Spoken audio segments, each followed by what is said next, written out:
आप सभी लोगों का मैं इस नए तकनीकी सत्र में स्वागत करता हूं और आज आप लोगों से मैं जिस नए विषय पर बात करने जा रहा हूं वह मुद्दा है तालिबान। वास्तव में ये बहुत से लोगों के लिए एक नया विषय है, लेकिन रक्षा अध्ययन और मिलिट्री साइंस से विषय वालों के लिए एक बहुत पुराना सब्जेक्ट है और लगभग ये जब से सोवियत संघ का अफ़गानिस्तान में 1979 में प्रवेश हुआ था उसके बाद से ही कुछ तालिबान जैसे चीज़ें या सोवियत संघ से लड़ने वाले गुटों का निर्माण हम सब ने देखा है। तो हम लोगों के लिए ये कोई नया मुद्दा नहीं है, लेकिन ये जिस नए रूप में सामने आया है और वो व्यक्ति जो इतने लगभग सालों से या एक कह सकते हैं कि लंबे समय से इन चीज़ों से दूर हैं, उनको समझने के लिए और इस विषय के विद्यार्थियों को, इसमें मैं भी शामिल हूँ, मैं भी अपने आप को विद्यार्थी मानता हूँ, के लिए एक नया खतरा, एक नया रूप में सामने आया है। देखिए, प्रश्न उठता है कि अभी अगर हम बात करें तो बहुत से लोग इसको अभी तुरंत का जोड़ेंगे कि अभी ये नया खतरा है या अभी अमेरिका चला गया तो इसलिए सामने आया। ऐसा कुछ नहीं है। हम आपको इसकी पहले पृष्ठभूमि पर ले जाएंगे। जब अंग्रेज भारत में थे, जब इन्होंने भारत को गुलाम बना रखा तो अंग्रेज़ों ने अपने हिसाब से देशों की बाउंड्री को बनाया था और भारत के आसपास कुछ सीमाओं का निर्माण किया था, कुछ राज्यों का या कुछ कह सकते हैं एथनिक ग्रुप्स का निर्माण किया था या कुछ कबीलों या उस टाइप के चीज़ों का निर्माण किया था कि उनकी जो सीमा है भारत वो सुरक्षित है। उसमें आप अफ़गानिस्तान को देख सकते हैं, तिब्बत देख सकते हैं, आज के तारीख का बर्मा देख सकते हैं, लंका देख सकते हैं या इसके आगे की भी जो सीमाएं हैं। तो उन्होंने कुछ इस तरीके से उसको घुमा फिरा करके एक कवर बना कर रखा था भारत के चारों तरफ कि भारत की सीमा पूर्ण रूप से सुरक्षित रहे और अंग्रेज़ों का राज्य वो निष्कंटक रूप से भारत में चलता रहे। एक चीज़ मैं आपको यहाँ पर बता दूँगा, वो भी आपको बाद में भी मैं बताता रहूँगा और आपने इसको शायद मेरे पिछले वीडियो में भी देखा होगा। मैंने एक चीज़ हमेशा कन्फर्म करी है कि ये समझा जाता है कि जो मुस्लिम देश है वो कभी भी कम्युनिस्ट नहीं होगा। अब आप इसको गांठ बांध करके यहाँ पर समझ लें। ये जो थ्योरीज थी अंग्रेज़ों की या पश्चिमी देशों की, वो किस तरह टूटी अभी आपको सब आगे दिख जाएगा। तो 1947 में भारत और पाकिस्तान नाम के दो देश बने और कहा ये भी जाता है, जो कुछ सिद्धांत हैं वो ये बताते हैं कि भारत कम्युनिज्म के प्रभाव में ना आए, क्योंकि सोवियत संघ एक कम्युनिस्ट कंट्री है, ठीक ऐसे ही चीन भी थे, अभी है। तो जो पश्चिमी देश थे, इंग्लैंड विशेषकर, उनका मानना था कि अगर हमको इस क्षेत्र में कम्युनिज्म को रोकना है या कम्युनिस्टों के प्रभाव को रोकना है तो हमको भारत के पहले एक मुस्लिम देश खड़ा करना है। तो पाकिस्तान की जन्म की अवधारणाएं या ज़रूरत या आवश्यकता जब कहते हैं, उसमें एक सबसे बड़ा कारणों में से एक ये भी था कि भारत के पहले कम्युनिस्ट को रोकने के लिए एक पाकिस्तान नाम के देश की स्थापना की। ये कहीं पर काफ़ी बड़े बड़े लेखकों ने वोट किया। चलिए हम आगे चलते हैं। लेकिन अफ़गानिस्तान अंग्रेज़ों के लिए एक प्रमुख मुद्दा था। केसरी नाम के आप लोगों ने फिल्म भी देखी होगी कि किस तरीके से अफ़गानिस्तान के जो कबीले हैं वो सारा गढ़ी पे अटैक करते हैं और 2 किलो के बीच की लड़ाई के आपने इसमें पढ़े देखा भी। कुछ ऐसी कंडीशन उस समय की अफ़गानिस्तान, ईरान, इन सब देशों में पहले हिंदू सभ्यताएं थी। बाद में जैसे जैसे वो विभाजित होते चले गए, इस्लाम का प्रभाव आता चला गया, दाहिर और सिंध पर हमले हुए मुस्लिमों के और खलीफाओं के, तो वो देश टूटते चले गए। सवाल फिर उसके बाद खड़ा होता है कि जब अंग्रेज़ यहाँ से चले गए भारत और पाकिस्तान बना के, तो अफ़गानिस्तान का क्या होगा। तो अफ़गानिस्तान का तो वही था कि भाई वहाँ पे राजाओं का शासन चल रहा था या कबीलों का दौर था। कबीले भी देखिए वहाँ पे कई तरह के हैं। अगर आप देखेंगे कि सोवियत संघ से जितने भी देश टूटे, और वो बने, जैसे उज़्बेकिस्तान, किर्गिस्तान, तजाकिस्तान, वो उनमें से जो प्रमुख कबीले हैं अफ़गानिस्तान के, उनमें से वो भी है, उज़्बेक, ताजिक, किर्गिज़, है ना। और इसके अलावा पख्तून, ये जो पख्तूनिस्तान की मांग करते हैं, खैबर पख्तूनवा का एरिया है पाकिस्तान का, अफ़गानिस्तान का, तो ये उन चीज़ों की वहाँ के कबीले रहने वाले थे और कबीलों का राज चल रहा था। बाद में धीरे धीरे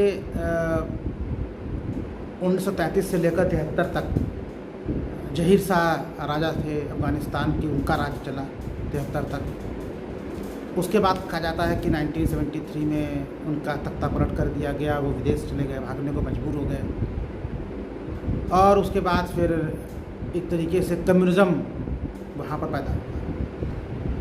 इसके पीछे की एक कहानी बताई जाती है, वो भी मैं यहाँ पर बताना शुरू कर दूँ कि अफ़गानिस्तान और ईरान के बारे में कहा जाता है कि कहीं से भी इनके अंदर कोई कमियां नहीं थी। ये दोनों काफ़ी अच्छे से उस समय आगे बढ़ रहे थे, हर चीज़ की आज़ादी थी, सभ्यता अच्छी थी, अर्थव्यवस्था भी ठीक ठाक थी, किसी भी तरह की कोई बंदिश नहीं थी, पर्दा प्रथा का कोई सवाल नहीं है, वेस्टर्न ड्रेस लड़कियाँ पहनती थी। लेकिन जो पश्चिमी सभ्यता है उसको, ये जो पश्चिमी देश है उनको एक मोर्चा चाहिए, और उस मोर्चे में, क्योंकि आप सबको पता है कि 1945 में आपका सेकेंड वर्ल्ड वार रुक गया था और उसके बाद से फिर कोल्ड वार का टाइम शुरू होता है। तो कोल्ड वार में ऐसी कुछ सिचुएशन बनने लगी कि अमेरिका या उसके जो संगठन है नाटो, या जो पश्चिमी सभ्यताएं हैं उनको आकर के सोवियत संघ के आसपास बैठना, जिससे उस पर नज़र रखी। ऐसा नहीं है कि ये लड़ाई सिर्फ अमेरिका की थी, ये लड़ाई सोवियत संघ की थी। और सोवियत संघ ने क्या किया इसके लिए, जो अमेरिका के जो नीचे के जो देश हैं उनको अपना एक तरीके से अपनी सभ्यताओं का प्रचार प्रसार वहाँ किया। और क्यूबा में देखिए मिसाइल की तैनाती की जो 62 तक चली, 61, 62। तो इस तरीके से ये क्या थे कि एक दूसरे के पड़ोसी देशों को खरीद फरोख्त और अपनी सभ्यताओं का प्रचार प्रसार करते रहे। मैं भी आपको ये पृष्ठभूमि बता रहा हूँ, अब आपको मैं मुद्दों पर ले जाऊँगा। तो ईरान में और अफ़गानिस्तान में एक तरीके से इस्लामिक कट्टर जो सोसाइटी है, इस्लामिक रूप से कट्टरता कह लीजिए, कट्टरपन कह लीजिए, उसको पश्चिमी सभ्यताओं ने प्रचारित प्रसारित किया और इस चीज़ का कहा कि भाई अगर आप इस्लामिक होकर के भी इस्लामिक मूल्यों को नहीं रखेंगे तो कैसे काम चलेगा। तो सबको पता है कि धर्म एक अफीम है, किसी को भी धर्म हो। बात जब धर्म की आती है तो लोगों के सोचने समझने, बातचीत का लहजा सब बदल जाता है। तो ठीक वही चीज़ हुआ अफ़गानिस्तान और ईरान में, दोनों ही देशों में क्रांति हुई। और सबसे बड़ी बात यह कि ईरान में जो क्रांति हुई और अफ़गानिस्तान में जो क्रांति हुई वो भी आसपास ही। तो 1973 में तो जहीर शाह को भागने पर मजबूर होना पड़ा पश्चिमी देशों में। सवाल उठता है कि फिर उस समय क्या। तो अफ़गानिस्तान में उस समय सरकार चल रही थी वामपंथियों या कम्युनिस्टों, और उनके खिलाफ अमेरिका या पश्चिमी देशों को जब एक मौका मिला भड़काने का लोगों को, तो इस्लामिक कट्टरता के नाम पे उनको भड़काया गया और वहाँ पे जो कम्युनिस्ट गवर्नमेंट थी उसको उखाड़ दिया। जब ये हुआ तो भाई अब अमेरिका के सोवियत संघ के साथ समस्या हुई कि अगर आपका कोई वहाँ पे एक ऐसी पार्टी बैठी है जिसका रूल है और उसको वहाँ से उखाड़ दिया गया तो आप क्या करेंगे। तो उनको बचाने के लिए 1979 में सोवियत संघ की सेनाओं ने अफ़गानिस्तान में प्रवेश किया। अब सारा घटनाक्रम यहीं से बदल जाता है। ऐसा नहीं था कि सिर्फ इस एक आसान तरीके से, जिस तरह को मैंने बता दिया उस तरीके से घटनाक्रम बदले, इतना आसान भी नहीं था। इसके पीछे एक लंबा एक तरीका भी था। तरीका ये था कि जो उस समय जो राज्य के प्रमुख थे अफगानिस्तान के, उनकी तक की हत्या कर दी गई,